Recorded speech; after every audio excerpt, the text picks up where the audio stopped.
بالله من الشيطان الرجيم. بسم الله الرحمن الرحيم.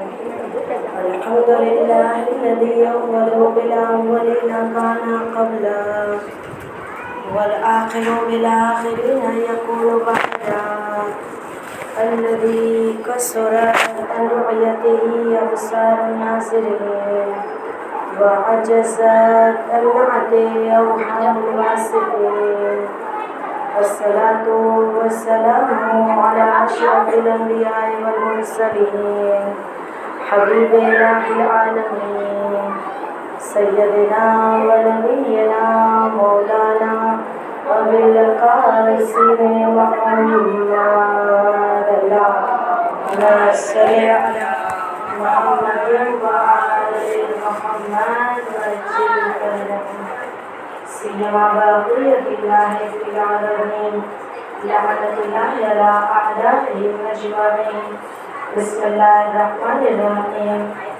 اللهم صل وسلم وزد وبارك على صاحب دعوة النبوية والسنة الحيدرية ولا اسمة الفاطمية ولا علم الحسنية والشجاعة الحسينية ولا عبادة السجادية والمعاصر الباقية والآثار الجعفرية والعلوم الكاظمية والحجج النظرية والجود الطاقوية والنقابة الناقوية والحيبة العسكرية والقائمين بلا حول. اللهم صل على محمد وآل محمد وعجل فرجهم.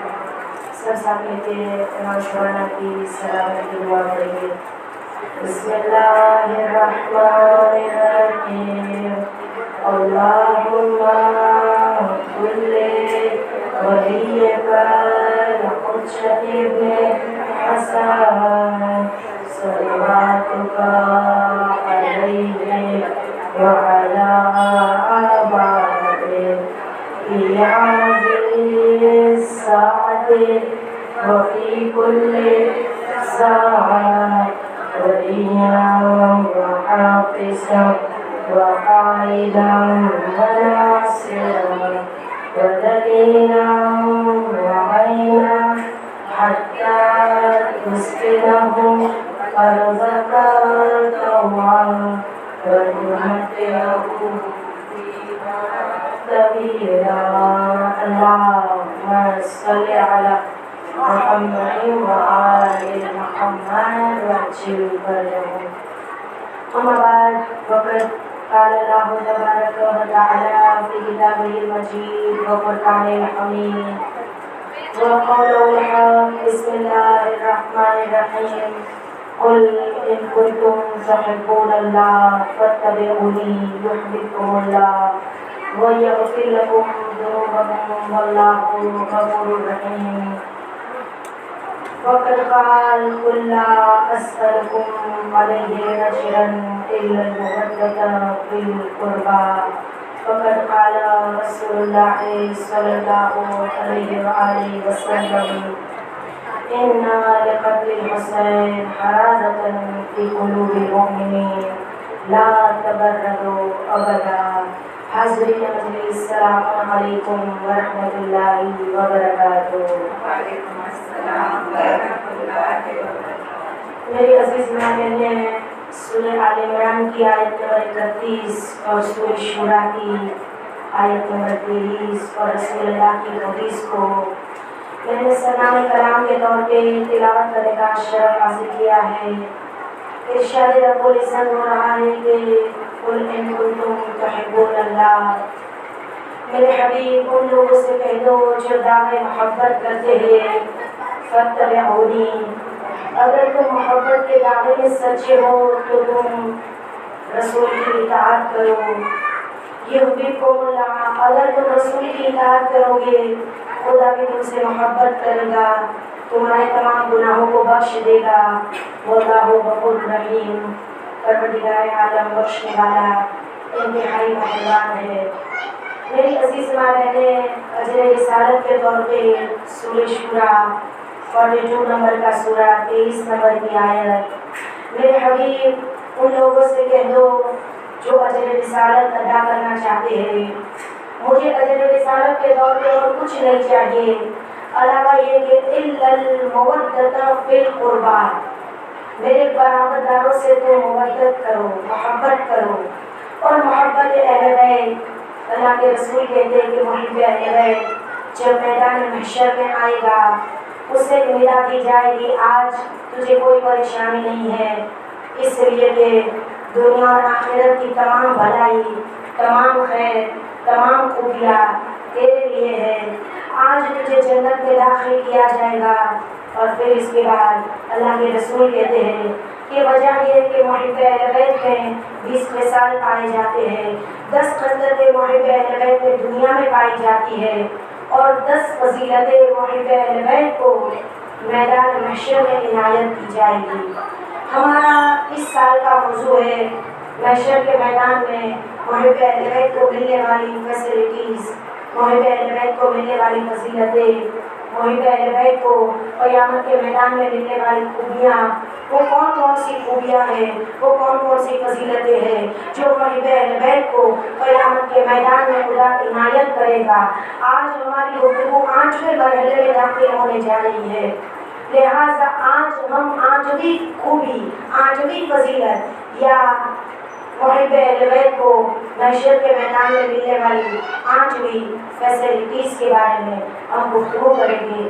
8ویں خوبی، 8ویں فضیلت، 8ویں فیسلٹی جو محب اہل بیت کو محشر کے میدان میں ملے گی وہ یہ ہے کہ خداوند عالم اسے حق شفاعت عنایت کرے گا۔ اب شفاعت وہ کس کی کرے گا، کتنے لوگوں کی کرے گا؟ قرآن مجید سورہ بقرہ آیت الکرسی کی آیت ہے، من ذا الذی یشفع عندہ الا بإذنہ، خدا کے اذن کے بغیر کوئی شفاعت نہیں کر سکے گا۔ جب تک خدا اسے پرمیشن نہ دے دے، جب تک خدا اسے اجازت نہ دے دے۔ محب اہل بیت جب دنیا میں وہ 10 خصلتوں کو لے کے آئے گا، اس کا مرتبہ اتنا بلند ہو جائے گا، قیامت کے میدان میں شفاعت اہل البیت کریں گے، لیکن محب اہل بیت کو خدا کہے گا کہ اے محب اہل بیت، تو دنیا میں حب اہل بیت رکھتا تھا، آج خدا تجھے پرمیشن دے رہا ہے، آج خدا تجھے اجازت دے رہا ہے، اللہ کے اذن سے 100 لوگوں کو تو داخل بہشت کر سکتا ہے۔ تو جن لوگوں کو چاہے میدان محشر سے چن کے 100 لوگوں کو داخل بہشت کرا دے، تجھے 100 لوگوں کی شفاعت کا حق دیا جاتا ہے، اور اسی لیے ان 100 لوگوں میں اللہ کے رسول کہتے ہیں اسے بتایا جائے گا، کوئی کافر چاہے کتنی تو اسے محبت کرتا ہے، تو اس کی شفاعت نہیں کر سکتا، چونکہ کافر کوئی داخل بہشت نہیں ہو سکتا۔ کوئی ناصبی اہل بیت کا دشمن، تو چاہے جتنے بھی ناصبی سے محبت کرتا ہو، لیکن آج 2 لوگوں کے لیے جنت حرام ہے، تو اس کی شفاعت نہیں کر سکے گا۔ ایک کافر کی شفاعت کوئی مومن نہیں کر سکے گا، ایک ناصبی اہل بیت کا دشمن جو ہوگا وہ داخل بہشت نہیں ہو پائے گا، ورنہ 100 لوگوں کی شفاعت ایک محب اہل بیت کرے گا۔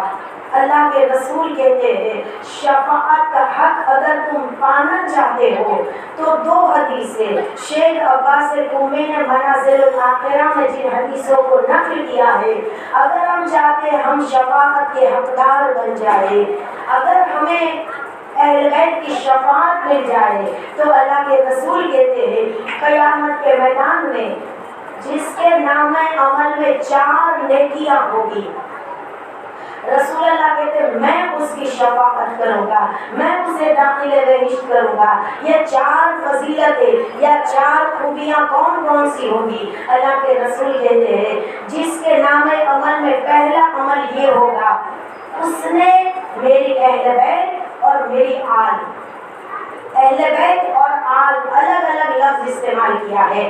آل یعنی کون؟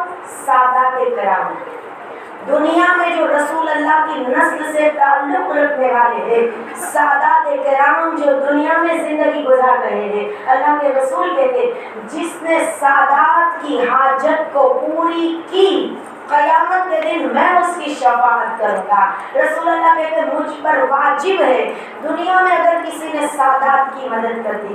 دوسرا عمل اللہ کے رسول کہتے ہیں دنیا میں اگر کسی نے سادات کو عزت اور احترام کی نظر سے دیکھا، اس لیے عزت دی، یہ رسول کی آل سے ہے، یہ رسول کی نسل سے ہے میری عزیز مالے۔ تیسرا عمل اللہ کے رسول کہتے ہیں جو سادات کی حاجت پوری کرنے کی کوشش کرے، خود نہیں کر سکتا، زبان تو چلا سکتا ہے نا، کسی سے سفارش کر دے، اس کا کام کر دو۔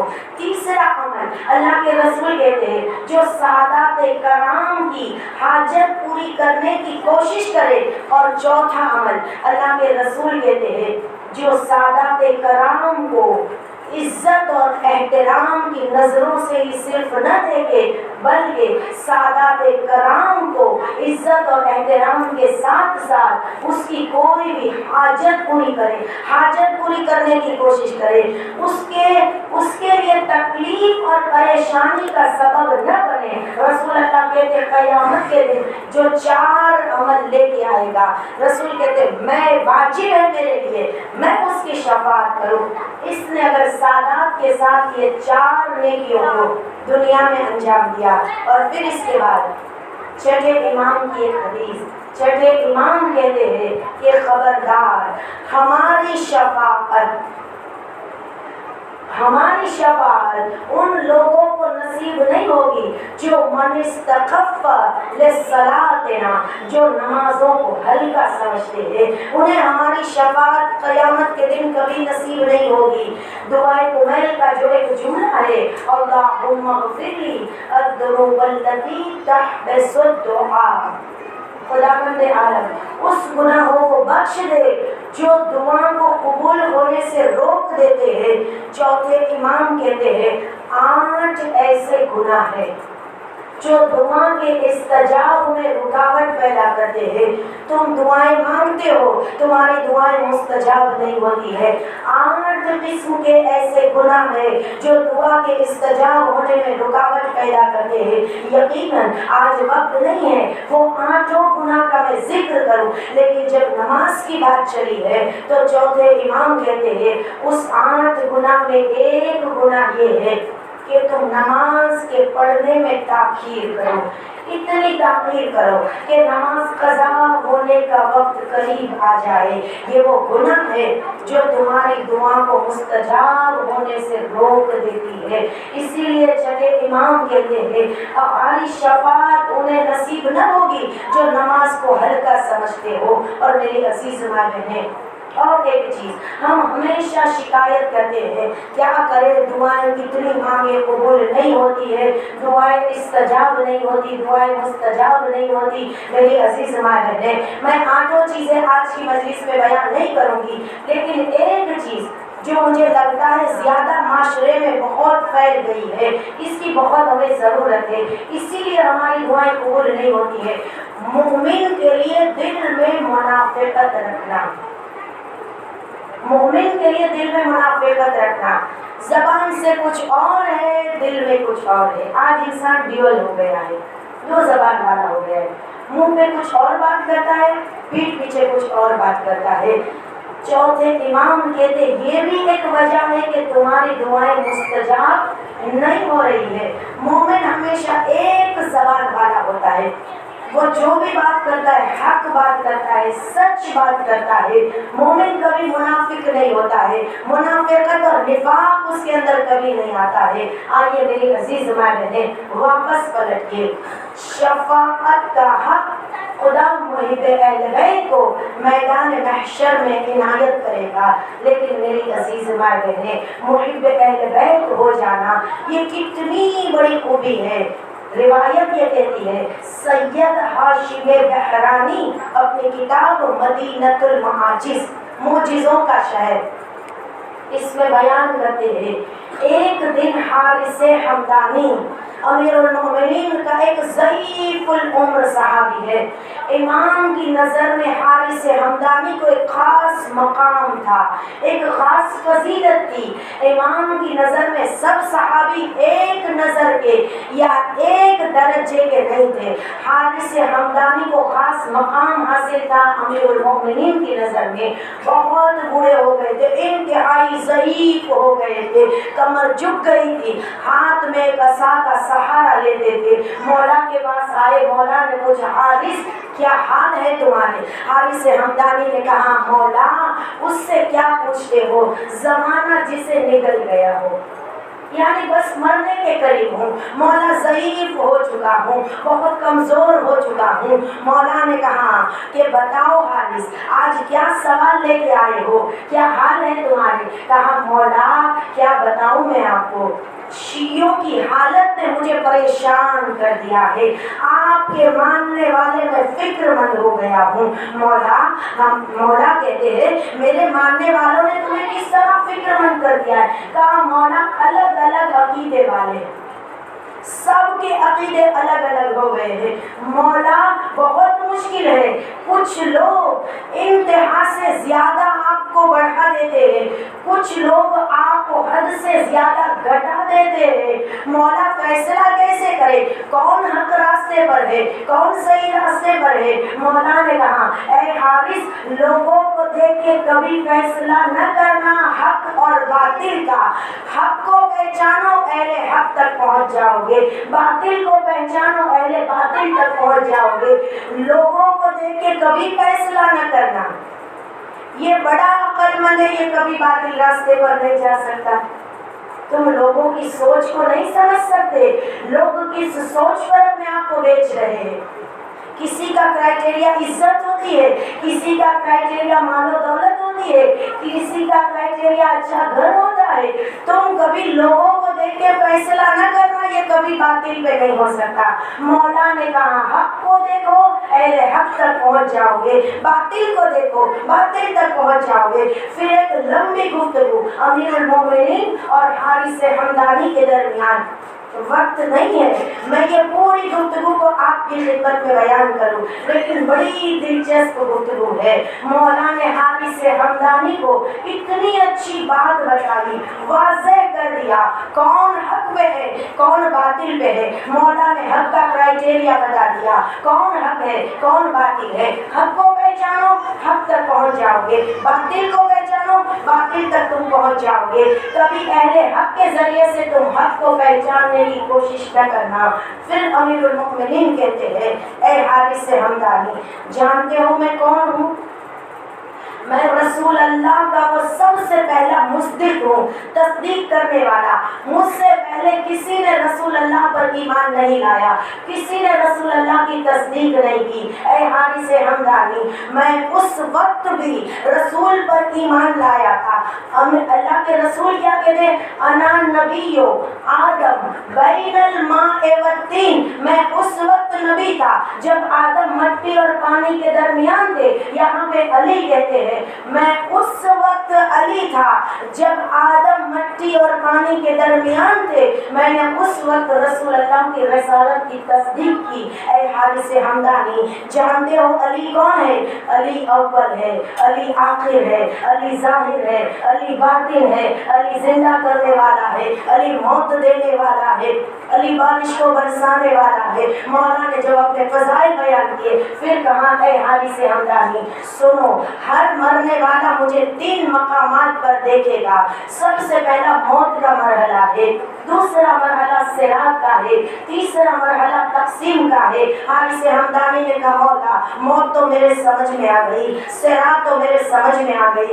آپ نے کہا تقسیم کا مرحلہ, یہ تقسیم کیا ہے؟ امیر المومنین نے کہا انا قسیم الجنت والنار, میں جنت اور جہنم کا تقسیم کرنے والا ہوں. میں جنت کے دروازے پر کھڑا ہو جاؤں گا. جب کوئی پل صراط سے گزر کے آئے گا میں جنت سے کہوں گا یہ میرا ہے تو اسے اپنے اندر لے لے. جو میرا دشمن ہوگا میں جہنم سے کہوں گا یہ میرا دشمن ہے, اسے اپنی آگ کی لپیٹ میں لے لے. ہیں میری عزیز ماں بہنیں، حارث حمدانی امیر المومنین سے جب یہ باتیں سن رہے تھے، حارث حمدانی کہتے ہیں مولا نے جب یہ باتیں میرے سامنے بیان کی، حارث کہتے ہیں مولا کی باتیں مکمل ہوئی، میں اٹھ کے جانے لگا، میرا اٹھ کے جانا تھا۔ حارث حمدانی کہتے ہیں کہ کندھوں پر جو ابا تھی، سید ہاشم بحرانی نے مدینۃ المعاجز میں لکھا ہے، کندھوں پر جو ابا تھی نا، کمر اتنی جھک گئی تھی، زمین پہ قد کھینچ رہی تھی ابا، جو کندھوں پر ابا تھی وہ زمین پہ قد کھینچ رہی تھی۔ حارث حمدانی اتنے بوڑھے ہو گئے تھے، لکڑی کا سہارا لیتے ہوئے چلتے ہوئے جاتے ہوئے کہتے ہیں اے علی اب مجھے کوئی فکر نہیں ہے، موت مجھ پہ آ پڑے یا میں موت پہ جا پڑوں، اس لیے کہ اے علی آپ کا محب کامیاب ہو گیا، آپ کا چاہنے والا کامیاب ہو گیا، جس نے آپ کی محبت کو دل میں جگہ دے دی۔ اے علی جنت تو اسی کے لیے ہے، لیکن میری عزیز ماں بہنیں یاد رکھیے محب اہل بیت میں کچھ خصال پائے جاتے ہیں، ایسے انسان محب اہل بیت نہیں کہلایا جاتا۔ اصل ہماری گفتگو شفاعت کے اوپر ہے۔ یقیناً گھڑی کی سوئیاں مجھے بالکل اجازت نہیں دے رہی ہے میں ذرا ساری فضائل کو اگلی منزل تک لے کے جاؤں، لیکن کیا کروں، ایک حدیث بیان کیے بغیر میں مسائل کی طرف کبھی نہیں جانا چاہتی، چونکہ ایام آقا ابا عبداللہ الحسین ہے، اور یہی وجہ قیامت کے دن جو شفاعت کرے گا محب اہل بیت، ایک محب کو 100 لوگوں کی شفاعت کا حق دیا جائے گا، خود بھی جنت میں جائے گا، 100 لوگوں کو جنت میں لے کے جائے گا۔ شرط یہ ہے کہ کوئی کافر کو جنت میں نہیں لے جا سکتا، کوئی ناصبی کو وہ جنت میں نہیں لے کے جا سکتا۔ لیکن میری عزیز ماں بہنیں، چھٹے امام کہتے ہیں قیامت کے دن لوگ شفاعت کے منتظر ہوں گے، بہت بڑی لائن ہوگی لوگوں کی، دعویٰ تو محبت کا سب نے کیا ہوگا، لیکن حقیقی محب اہل بیت بہت کم ہوگے، لہٰذا لوگ منتظر ہوگے کوئی شفاعت کرے ہم جنت میں چلے جائیں، کوئی شفاعت کرے ہم جنت میں چلے جائیں، رسول اللہ شفاعت کر دے، امیر المومنین شفاعت کر دے، امام شفاعت کر دے۔ کہتے ہیں چھٹے امام شفاعت کے لیے ہر اماموں کی لائن الگ الگ ہوگی، سب منتظر ہوگے، کچھ لوگ چاہیں گے چھٹے امام شفاعت کرے تو ہم جنت میں جائیں گے، کچھ لوگ چاہیں گے 5ویں امام شفاعت کرے ہم جنت میں چلے جائیں۔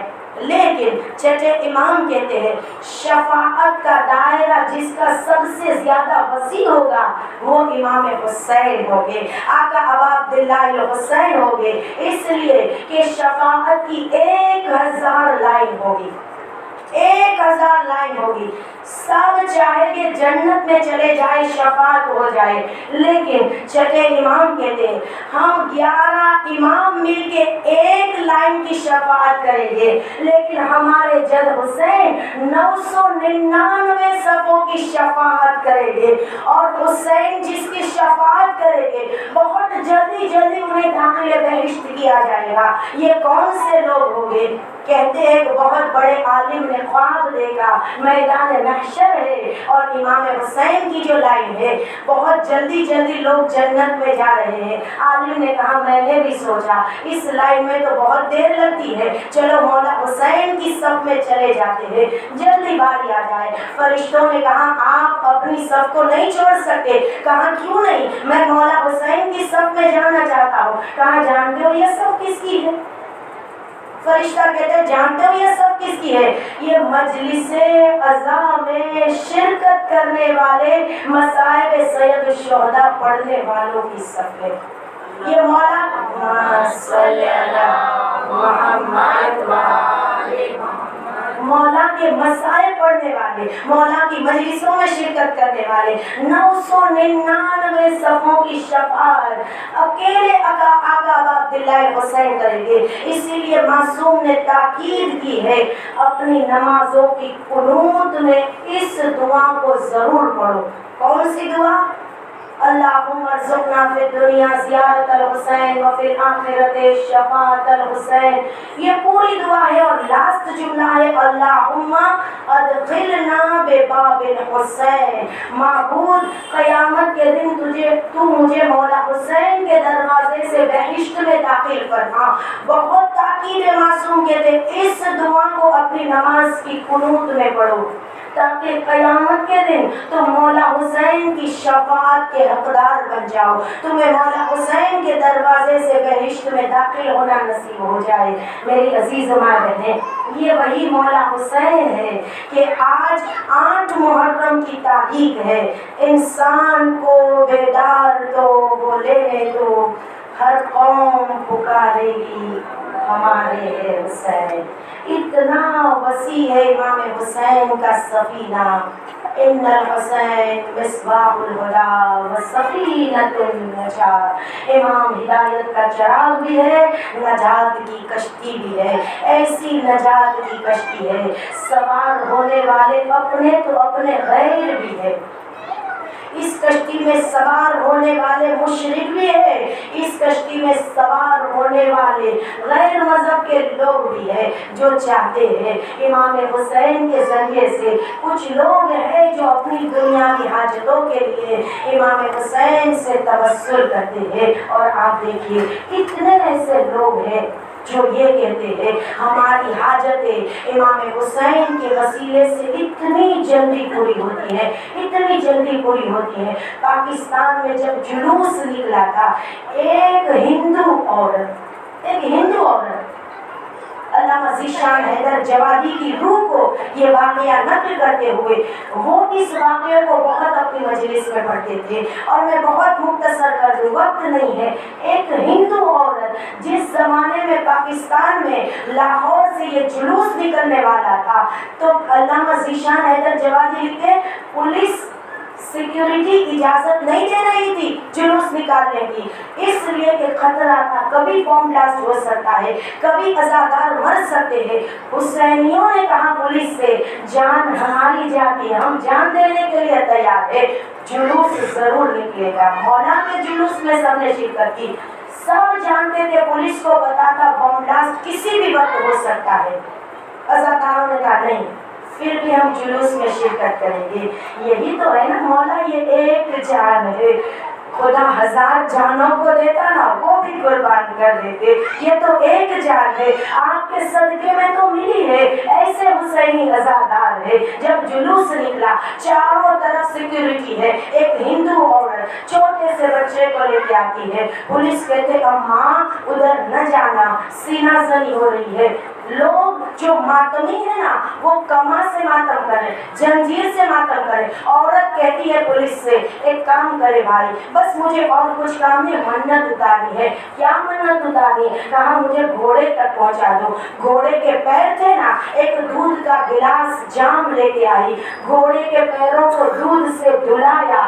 جو دودھ زمین پہ گرتا تھا وہ اٹھاتی جاتی ہے، اپنے چھوٹے سے بچے کے جسم پہ لگاتی جاتی ہے. پولیس ہندو تھا، وہ پوچھنا بہن یہ کیا کرتی ہے؟ کہا مجھے اولاد نہیں ہو رہی تھی، میں نے منت مانی تھی. یہ آقا حسین کا گھوڑا ہے، اصل میں حسین کا گھوڑا ہے، یہ تو شبیہ ہے.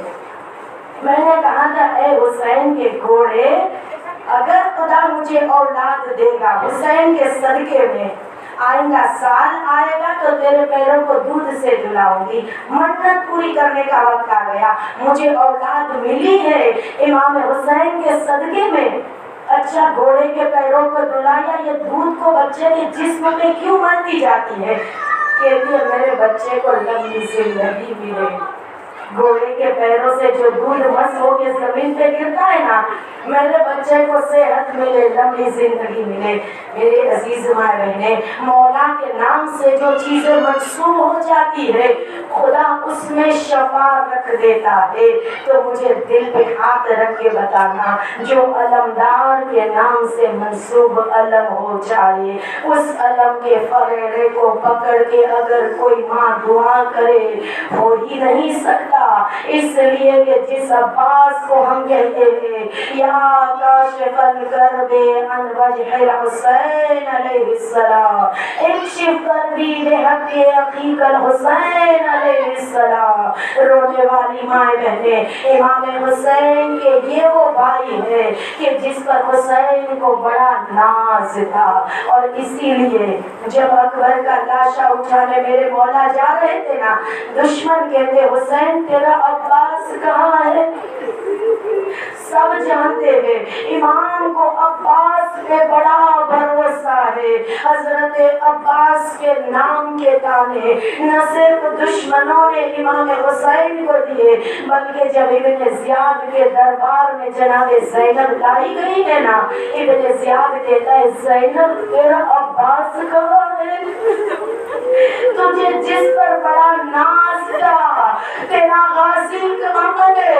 اور جناب زینب ایک سر جو گھوڑے کی گردن سے لٹکایا گیا تھا اس کی طرف دیکھ کے کہتی عباس دشمن مجھے تیرے نام کے تانے دے رہے ہیں۔ میرے مولا نے جو مرثیہ پڑھا ہے حضرت عباس کی شہادت کے اوپر، میرے مولا نے کہا عباس تیرے مرنے سے کمر جھک گئی بھیا، اور پھر اس کے بعد میرے مولا نے کہا عباس نہ صرف کمر جھکی ہے، میرے بچے تیری موجودگی کی وجہ سے چین کی نیند سویا کرتے تھے، لیکن آج کی رات جب پہرا دینے تو نہ رہے گا میرے بچے سو نہیں پائے گے۔ اور یقیناً ایسا ہی ہوا، 9 محرم کی رات جب آئی نا، حضرت عباس کیا کر رہے تھے؟ خیمے کا پہرا بھی دے رہے تھے اور تلوار کی دھار کو تیز کر رہے تھے۔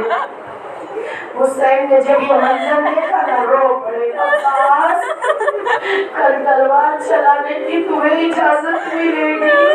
جو تلوار کی دھار کو تیز کر رہے ہو، کربلا میں 2 باب المراد ہے، یوں تو کہوں ہر ایک باب المراد ہے، لیکن خصوصی باب المراد کا جسے لقب ملا، ایک جناب علی اصغر ہے اور ایک آقا ابوالفضل العباس ہے۔ ایسے باب المراد ہے کوئی مانگے عباس کے وسیلے سے ہو ہی نہیں سکتا اس کی حاجتیں رد ہو جائے، مانگ کے دیکھے خدا نے جسے حاجتیں پوری ہونے کا دروازہ بنایا۔ اور اسی لیے امام زمانہ کہتے جب تم نا امید ہو جاؤ سکینہ کی نا امیدی کا واسطہ دے کے دعا مانگو، سکینہ کا بنا امید ہوئی، حضرت عباس جب پلٹ کے پانی لے کے واپس نہ آئے، سکینہ نا امید ہو گئی، العطش کی صدائیں بچوں نے بند کر دی۔ آزاداران مظلوم کربلا، شام غریبہ بچوں کی پیاس بجھ گئی تھی؟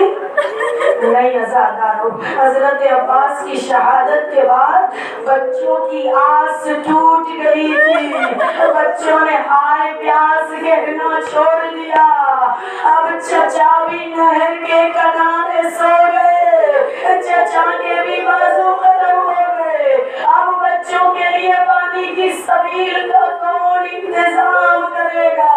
اور یہ وہی عباس سے علمدار ہے کہ جس عباس کے لاشے سے جب حسین پلٹ کے آئے تھے نا، ایک ہاتھ کمر پہ ہے، ایک ہاتھ میں حضرت عباس کا علم ہے، سب شہیدوں کے لاشے خیمے میں آئے، اگر کسی کا نہیں آیا تو وہ باب المراد حضرت عباس تھے۔